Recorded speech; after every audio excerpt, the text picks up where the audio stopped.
الحمد لله رب العالمين والصلاة والسلام على رسول الله وعلى آله وصحبه ومن والاه وبعد فالسلام عليكم ورحمة الله وبركاته ባለፈው ክፍል በአላህ ስብሓንሁ ወተዓላ ፍቃድ እያየን የነበረው የልብ መድረቅ በቁርአን የተወገዘ መሆኑን እያየን ነበረ።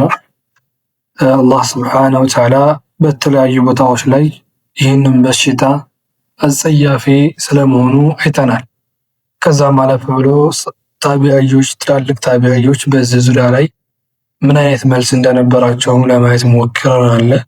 የልብ መድረቅ አሳሳቢ ትልቅ የሆነና ልንጠነቀቀው የሚገባ ጉዳይ መሆኑንም አይተናል። ዛሬ በአላህ ስብሓነሁ ወተዓላ ፍቃድ የምናየው ወአማ አስባቡ ልቀስወቲ ፈከሲረቱን የልብ መድረቅ ምክንያቶችማ ብዙ ናቸው ይላል። አንድ ሰው ልቡ እንዲደርቅ ወይም ደግሞ ልቡ ለመድረቅ ወደዛ ነገር የሚገፋፉን ነገራቶች ብዙ ናቸው። ከነዚህም ውስጥ አለፍ እያልን ኢንሻአላህ የምናይ ይሆናል።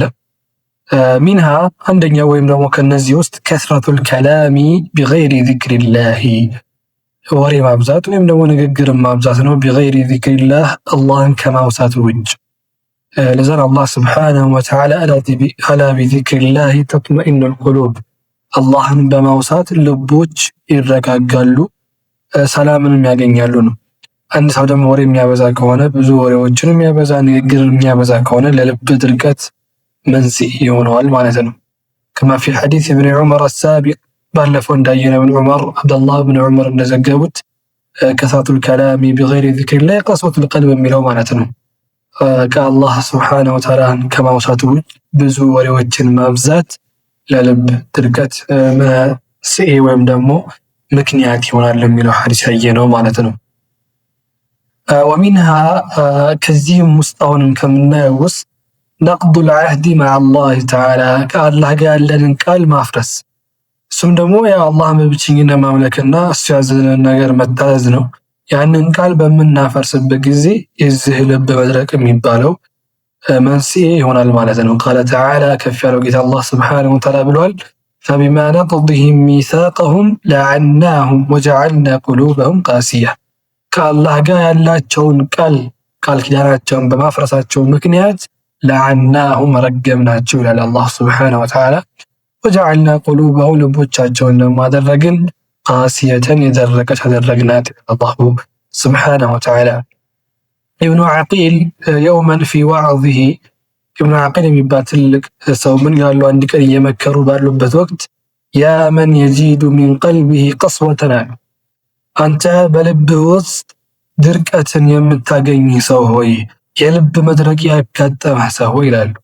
ኢሕዘር አን ተኩነ ነቅደተን ዐህደን፣ ኢሕዘር ተጠንቀቀ፣ አን ተኩነ እንዳትሆን ነቀድተ ዐህዳ አላፈረስካት ያቺ ከአላህ ጋር ያፈረስካት ቃል ኪዳን እንዳትሆን ለዚህ መንስኤ ወይም ሰበብ የሆነች ይላሉ። ለምን? ፈኢነላህ የቁል ምክንያቱም አላህ ስብሓነሁ ወተዓላ እንዲህ ይላል፣ ፈቢማ ነቅድሂም ሚሳቀሁም ከእኛ ጋር ያላቸውን ቃል ኪዳንን በማፍረሳቸው ምክንያት ለዐናሁም ረገምናቸው፣ ወጀዐልና ቁሉበሁም ቃሲያ ልቦቻቸውን ደግሞ ደረቅ አደረግናቸው ስለሚል ማለት ነው። ይህ ትልቅ የሆነ ምክር ነው። አንድ ሰው ሊጠነቀቀው ይገባል። የአላህ ቃል እንግዲህ ወይም የአላህ ቃል ኪዳን ማለት ምንድን ነው? አላህን በብቸኝነት መምለክ ነው። አውለስቱ ቢረቢኩም ቃሉ በላ ብለን ያኔ ቃል ስለገባን ማለት ነው። ሌላው አሁንም ከልብ መድረቅ መንስኤዎቹ ወይም ደግሞ ምክንያቶቹ ውስጥ ከስረቱ ضሒክ መሳቅን ማብዛት ነው። ሳቅን ማብዛት ففي الترمذي በዘገቡት ዘገባ عن حسن عن أبي هريرة رضي الله عنه حسن ማናቸው? حسن الثوري مسلم الله أعلم. عن أبي هريرة رضي الله عنه كأبو هريرة رضي الله عنه زجبت عن النبي صلى الله عليه وسلم قال حسن البصري ما نعرفون قال لا تكثر الضحيك فإن كثرة الضحيك تميت القلب. وقال روي عن حسن قوله لا تكثر الضحيك مساكن التابزو فإن كثرة الضحيك تميت القلب ብዙ መሳቅ ልብን ታሞታለች ወይም ደግሞ ታደርጋለችና እንግዲህ ትልቁ ምክንያት ሊሆን ይችላል ማለት ነው። ለዛ አላህ ስብሓነሁ ወተዓላ ለው ተዕለሙን የምታውቁ ብትሆኑ ኖሮ ትንሽ ሲያስቃችሁ ብዙ ባለቀሳችሁ ነበር የሚለው ይሄ አላህ ስብሓነሁ ወተዓላ። እንዲሁም ነቢ ሰለላሁ ዐለይሂ ወሰለም ለው ተዕለሙነ ማ አዕለም ለضحክቱም ቀሊለን ወለበከይቱም ከሲራ ብለው የሚመክሩበት ምክር አለ። ባጭሩ ሳቅን ማብዛት ጉዳት እንዳለው ነው። وخرج ابن ماجه من طريق أبي رجاء الجزري عن برد بن سنان عن مكحول عن واثلة أبي الأسقعي عن أبي هريرة رضي الله عنه قال እነዚህ ሳይር ናቸው። ኢብኑ ማጃህ ኪታባቸው ላይ ከማን እንደያዙት እየዘገቡልን ነው። ከአቡ ሁረይራ ረዲየላሁ ዐንሁ እንደተዘገበው ቃል ረሱል ሰለላሁ ዐለይሂ ወሰለም ከስረቱ ضሒኪ ቱሚቱል ቀልብ፣ ብዙ ሳቅን ማብዛት ልብን ትገላለች ይላሉ ዐለይሂ ሰላቱ ወሰላም።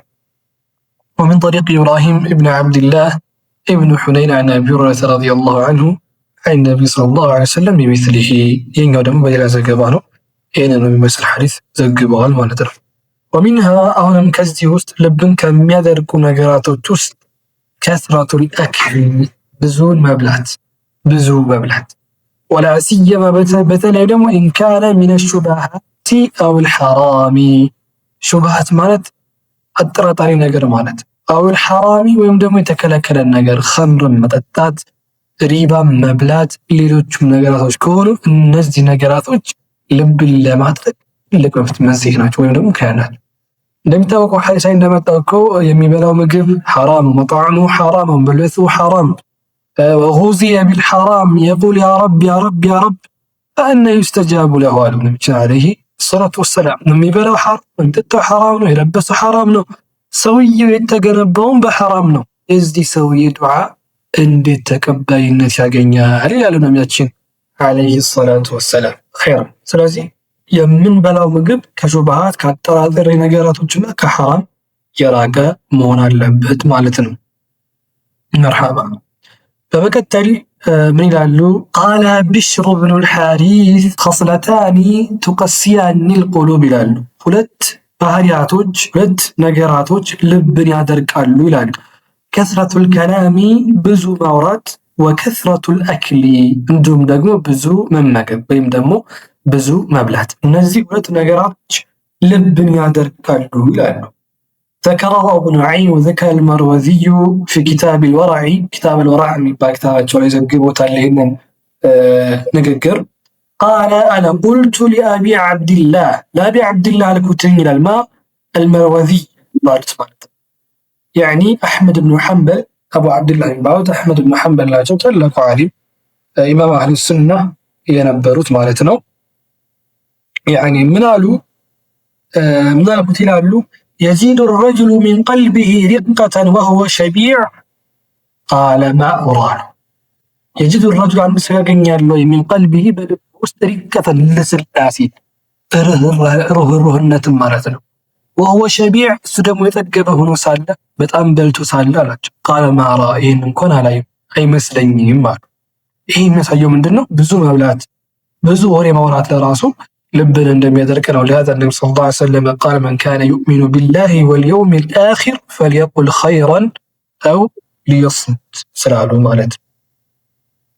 ومنها ከዚህ ውስጥ አሁንም ልብን ከሚያደርቅ ውስጥ كثرة الذنوب ወንጀል መብዛት ብዙ ወንጀል መስራት። አስለን ወንጀል ትንሽ የሚሆን ትልቁ መልካም ነገር የለው። ነገር ግን በአንድ ነገር ላይ ግን ወንጀል ማብዛት ደግሞ ልብን ያደርቃል። አንድ ሰው ወይ ወንጀል በሚሰራ ሰዓት ላይ ልቡ ላይ የሆነ ንጣ ትንሽ ነጥብ ነገር ጥቁር ነገር ታል ይደረጋል። እዛ በኋላ ወንጀል እየሰራ እያበዛ ሲል ያቺ ነገር ሙሉ ትደፍነዋለች፣ ልቡ ድርቅ ይላል ማለት ነው። قال تعالى كيف قالوا جيت الله سبحانه كلا بل ران يتشكون አለ ራነ على قلوبهم ما كانوا ይሰሩት በነበሩ ስራ ላይ የደረሰባቸው ራና ጥራማ ዝገት ማለት ወይም የልብ ድርቀት ብላችኋል። አንድ ሰው በሚሰራው ወንጀል ምክንያት ልቡ ላይ ራን ዝገት ይመጣል ወይም ድርቀት ይመጣል ማለት ነው። ስለዚህ ከወንጀል ልንርቅ ይገባል። وفي المسند والترمذي بتذكر زكبة عن أبي هريرة رضي الله عنه أبو هريرة عبد الرحمن بن صخر بن عوف بن تلك الصحابي يوم الخيبر سبعتين يوم تجاري سلم صحابان عن النبي صلى الله عليه وسلم قال كان صلى الله عليه وسلم يزو اندزقبوا اندوروا قال عليه الصلاة والسلام إن المؤمن إذا أذنب كانت نكتة سوداء في قلبه فإن تاب ونزع واستغفر صقل قلبه وإن زادت حتى يعلو قلبه فذلك الران الذي ذكر الله في كتابه إلا بل نرى على قلوبهم ما كان يكسب. وقال الترمذي صحيح. أبو رامي قالوا النبي صلى الله عليه وسلم إن المؤمن عند المؤمن إذا أذنب وانجل سرى كانت تونبت على وانجل نكتة سوداء تقول هونش نتب في قلبه لبوس فإن تاب ونزع واستغفر كتملس استغفار كادرج كذا وانجل سقل قلبه لبوت تسالتال وإن زاد ነገር ግን ወንጀልን ከጨመረ በዛ ላይ زادت ተጨማሪች ጥቁሯ ነጥብ حتى يعلو قلبه ልቡን እስከምትሸፍነው ድረስ ወይም ደግሞ ከሱ በላይ እስከምትሆን ድረስ فذلك ይች ደግሞ ጥቁር ነጥብ የተባለችው الران ዝገት ናት አሉ الذي ذكر الله في كتابه الله سبحانه وتعالى በቁርአን ላይ የጠቀሰት ከላ بل ران على قلوبهم ما كانوا ይሰሩት ይሰበስቡት በነበረው ነገር ላይ ልባቸው ላይ ዝገት ሆነባቸው ይላል። قال بعض السلف عندنا سلفዎች ይላሉ البدن عري رق وكذلك القلب إذا قلت خطاياه أسرعت دمعاته ይላሉ። البدن አካል إذا عري ባዶ ራቁት እንቆራቀ ለሰለስ ይላል ወይም ደግሞ ይሳሳል። ሰውነታችን ሁሌ ብርድ የሚመታው ከሆነ ይሳሳ በሽታ መቋቋም አይችልም። ትንሽ ነገር ሲወጋ እንደምበደም ነው የምንሆነው፣ አቅም አይኖረውም አይደል? ስለዚህ البدن إذا عري رق አካል ባዶ ከሆነ ራቁቱን ከሆነ ረቃ ይለሰልሳል ወይም ደግሞ ደካማ ይሆናል ማለት ነው። وكذلك ልክ ደግሞ القلب ልብ እንደዚሁ إذا قلت خطاياه ወንጀል በአነሰ ጊዜ ትንሽ በሆነ ጊዜ أسرعت دمعاته يعني ለማልቀስ ትቸኩላለች። يعني መውዒዛዎች የአላህ ምክሮች ሲመጡ ወደ አላህ ምክር ሰፍ ያስጠብቀዋለች። بمعنى ምንድነው? ለዛ ነገር እጅ ሰጪ ትሆናለች ማለት ነው። أسرعت ይፈጥናል ደምዓቱ ማልቀስ በዛ ነገር ላይ ማልቀስ። አሁን እኮ ልባችን ደርቆ ቁርአን ሲቀራ ስለ ጀሃነም ሲወራ እኮ ምንም እኮ አይሰማትም እና የልባችን መድረቅ ነው። ወይ ደግሞ ምንድነው ችግሩ? የወንጀል ማብዛት ነው። ወንጀል ሲበዛ ነው ለዚህ ኩላ ችግር የሚያመጣው ነው። مرحبا. وقال وفي هذا المعنى يقول ابن مبارك رحمه الله تعالى تعلق تابعي عبد الله بن مبارك ميلالو بززوري علي عن باران رأيت الذنوب تميت القلوب ويريثك الذل إدمانها وترك الذنوب حياة القلوب وخير لنفسك عصيانها.